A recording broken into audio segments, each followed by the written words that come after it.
Hi అండి. పిల్లలైతే ఇంటికొచ్చేసారు. ఇంకా హోంవర్క్ అంతా కంప్లీట్ అయింత రిమైనింగ్ కొన్ని వర్క్స్ ఉంటాయి కదా! సో, అదనమాట. తనకి 16 వరకు వచ్చు. 17 నుంచి రాదు. సో, అదైతే పెట్టిస్తున్నాను. సో, అది కంప్లీట్ అయింతనే నేను ఆడుకొనిస్తా అని చెప్పాను కాబట్టి త్వరగా నేర్చేసుకుంటుంది మా పాప.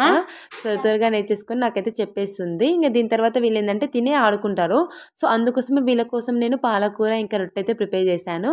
ఇవి తిన్నారనుకోండి ఇంకా హ్యాపీగా ఉండొచ్చు. ఎందుకంటే ఇంకా ఆడుకుంటారు. నాకు కొంచెం రిలాక్స్‌గా ఉంటుంది. ఇంక అప్పుడు నాకేమైనా మిగిలిన వర్క్ ఉంటే చేసేసుకుంటాను. అయితే యాక్చువల్‌గా నిమ్మకాయ చట్నీ ప్రిపేర్ చేద్దామని 3 డేస్ బ్యాకే ముక్కలు కట్ చేసి ఇంకా మనము ఉప్పు వేసి మగ్గబెట్టాలనమాట. సో, అది 3 డేస్ అవుతుంది. దానికోసం అన్నట్లు ఇంకా కలిపేస్తున్నాను.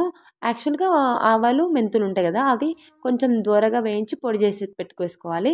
అది కలిపేసిన తర్వాత కారం, ఎందుకంటే ఉప్పు ఆల్రెడీ కలిపేసాం కాబట్టి కారం ఒకటి వేసి కలిపేసి సరిపోతుంది. ఇంతకు ముందే మనము ఆయిల్ అనేది వేడి చేసాం కదా! ఆయిల్ అనేది కలిపేయాలన్నమాట.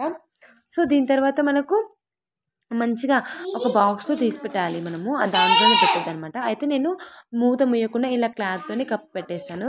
చివర్లో మాత్రం ఇలా తింటే సూపర్ ఉంటుంది కదా! అది మామిడికాయ చట్నీ అయినా సరే. మా పిల్లలకు కూడా చాలా ఇష్టం అనమాట ఇలా తినడం. చాలా బాగుంటుందనమాట. మీలో ఎంతమందికి నాకు తెలిసి చాలా మందికి ఇలా తినడం ఇష్టం ఉంటుంది. సో, మా పాప వాళ్ళకి ఇష్టం, నేను కూడా తింటున్నాను. ఈ వీడియో మాత్రం నేను తినే వీడియో మాత్రం మా పాపనే రికార్డ్ చేసిందనమాట.